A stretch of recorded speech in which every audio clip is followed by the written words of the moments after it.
Now, several illegal miners in Stilfontein, northwest, claim that besides hunger, they're also being physically abused underground. In the past 48 hours, a number of them have voluntarily come out of the disused shafts. The treatment of the miners has been the subject of the courts, with some human rights groups arguing that a humanitarian crisis is unfolding underground. The lawyer for the Society for the Protection of Our Constitution, Yasmin Omar, joins me now to chat a little bit more. Yasmin, thank you so much for the time and for joining us here on AM Report. Just yesterday, I had a conversation as well around the humanitarian crisis that is ultimately happening in this situation as well. And the protection of our Constitution is very important here, because it's ultimately the rights of these miners that we don't want to see infringed on. Where are we as we currently stand, and how difficult a situation is this, whether you look at it from government's perspective or even from the miners' perspective and all those in the community who want to, of course, help? Thank you, Arabella. Thank you for having me. As we've consistently said since we approached the courts for assistance in this matter, is that this is a humanitarian crisis.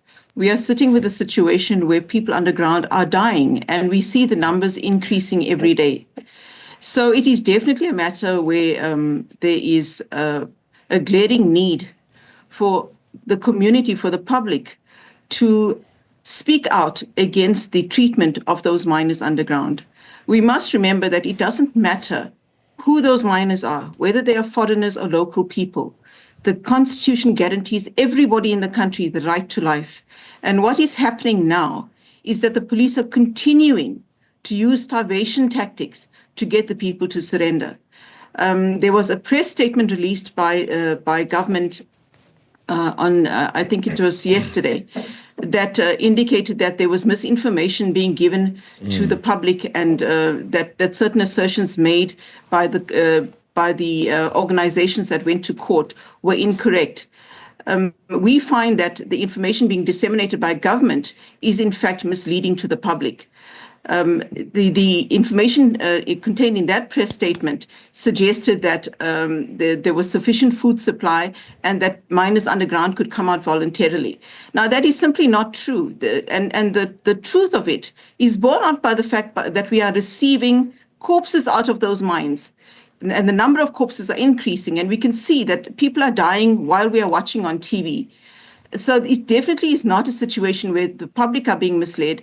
And we say respectfully to government that it is misleading to say that there is nothing wrong and that the people can simply walk out of those mines and they've got enough food.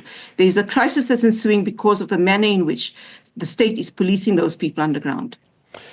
Yasmin, I'll formally admit, of course, that neither you nor I are, of course, experts in excavation or evacuating staff, for example, especially miners in these mine shafts as well. But a recent trend in the last 48 hours is that a number of miners have independently made their way out of these mines as well. Why is that not happening more, do you think?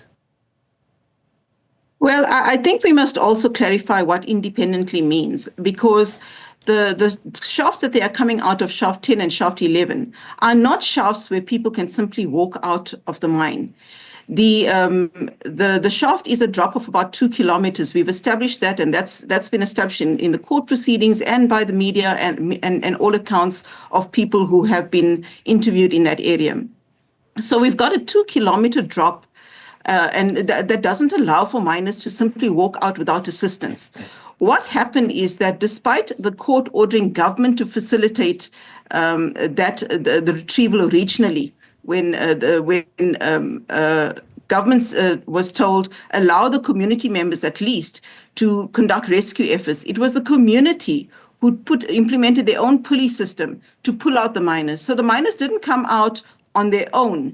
They came out with the assistance of community groups who put a rope down and began pulling the miners out. So let us be clear on that, insofar as government is saying they can simply come out, they simply can't come out on their own. It's impossible, practically impossible to come out, because that mine, the entrance is so deep, it's a drop. So it requires outside intervention, people coming out from the outside to assist by dropping a rope down at minimum to bring them out. Now, what government is doing is it's standing back and saying, well, they can just come freely, and that is misleading to the public, and leaving the task of pulling those people out of there to the community. So they're saying, we are policing, this is a policing effort, but when to get the people out, we're going to rely on the community to pull them out. And as we've seen over the last few weeks, the community is saying, even we are running out of resources to pull the people out and to feed them. There's not enough resources for us to utilize to save the people. So I think that the suggestion that the miners can simply come out independently is clearly wrong. Yeah, the fact that we have a government that fought so heavily for the constitutional rights of every single citizen, and yet now we need to compel that very same government to ensure that it actually respects and goes along with ensuring that the rights of these miners are then maintained. That is a key question mark at hand here.